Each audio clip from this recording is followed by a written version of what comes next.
The time that you apply and submitted all your requirements, kasi magsisimula sa ibabayan, we're looking at 60 working days. 60 to 63 working days. Pero syempre, pagka kumpleto yung papeles na certify ni Mayor na ikaw ay kaniyang membro dyan at kumpleto din yung papeles galing ng OSCA, pag dinulog sa atin yan, magagawan ka agad natin yan ng payroll once we validate and verify the data na ibinigay sa atin. Physical po ba? Physically, face-to-face dapat? Paano po yung mga lolo't lola na hindi na kaya?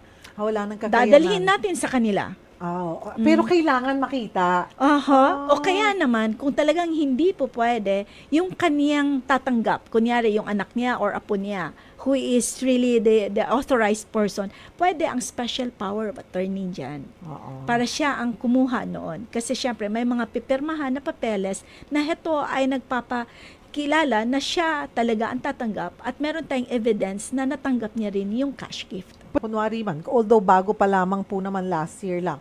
Kunwari nag-85 sa 2024, 2029, mag-85 siya. Hindi niya na yung 80. Pwede pa ba niyang habulin? Hindi na. Law is very specific that you have to have that milestone age at that specific period in time. Okay. So hindi siya magiging retroactive like you passed by your 80 and then next year 81 ka na, hindi ka pasok doon, hindi pa rin. Pwede kang mag-submit for, kunyari, prior to your birthday. 4 to 6 months prior to your birthday. Asikasuhin nyo na po kung kayo'y turning 80 na, di ba? Turning 80 na kayo sa June. Pwede nyo lang asikasuhin ngayon. That's correct. Though, sabi nyo nga po, madali naman. Hindi naman na natin pinapahirapan pa na sina lolo't lola. Basta may ID po kayo, primary ID, again, birth certificate. Or yung ating national ID. National ID.